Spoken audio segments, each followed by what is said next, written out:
Një 29 vjeçar shqiptar i identifikuar si Bekim Halilaj është gjetur javën e kaluar i varur me një kablo pas një tabele sinjalizimi në unazën e Brykselit.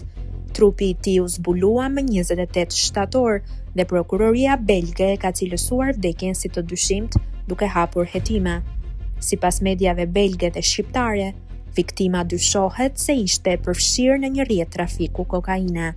Hetuesit nuk përjashtojnë mundësinë që ai të jetë rrëmbyer, ekzekutuar dhe lënë në atë vend si paralajmërim për grupe rivale, edhe pse pista e vetvrasjes nuk është krejtësisht e mbyllur.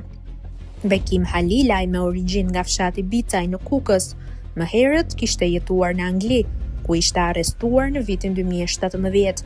Pas dëbimit nga Mbretëria e Bashkuar, ai ishte vendosur në Belgjik, ku kishte vazhduar sërish me aktivitetin e tij. Mediat dyshojnë se ekzekutimi lidhet me humbjen e një ngarkese të madhe kokaine.